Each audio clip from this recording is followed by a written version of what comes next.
Today I want to talk to you briefly about the second book my friend Will Brannen wrote. The book is called Every Breath Hallelujah, Meditations from a Dialysis Chair. It's somewhat of a sequel to his previous book, The Perseverance of a Faith, which I read a few years ago. Will has suffered quite a bit in his life. These books are what has come from his experiences with suffering. For the rest of this video, I'm going to be sharing some quotes that stood out to me as I read this book, and I hope that you're encouraged to get a copy of the book yourself.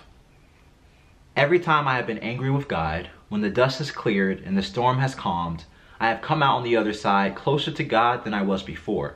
We must talk to God, even when the talk is not going to be pleasant. I don't know about you, but I grew up believing that it was wrong to be angry or upset with God. And the older I've gotten, it makes more sense for me to have those emotions towards someone that I cherish, or a being that I cherish rather. And if we don't have any emotions towards God, that's telling us that we don't have his presence in our lives. So that quote just stood out to me, and I really appreciate Will's honesty and vulnerability with that idea. We are not commanded to ignore our pain. We are commanded to do something much harder. We are commanded to glorify God with it. What a statement. And it really takes a mature Christian to embrace this idea and to allow this idea to guide their lives. And this is exactly what Will Brannen is doing. He is allowing his suffering and his pain to be used as a tool to glorify God. And can we do the same? There is no design, no manufacturing, no grand engineering behind all of this. Would I or anyone else want a God who orchestrates every little event? Now, this is the part of the book that I really struggled with. I struggled with the first two meditations, and I struggled because they seem really rational to me. I see what Will is trying to do. He's trying to critique the irrational way of approaching God and make it more rational.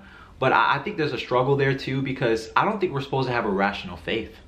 I'm convinced that we need to have a trans-rational faith, or faith that goes beyond my reason.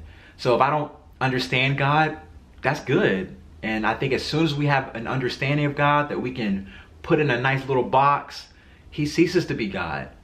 And I know that this maybe wasn't what Will was thinking about, but that's my only critique of the book. The first two meditations were kind of rational for me, if I can be honest. Overall, this is a really well-written book. Will is an incredible author, and his story is even more incredible. So I would challenge you to pick up a copy. I'm going to put the link to his book in the description. And I'm going to end this video reading what I believe is the heart of this book. This is on page 37.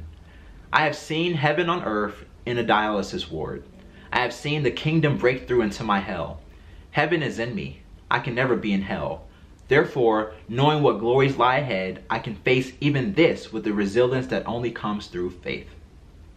This was a great read, and I recommend you check it out yourself. Thank you so much for watching, and as always, I will see you next Sunday.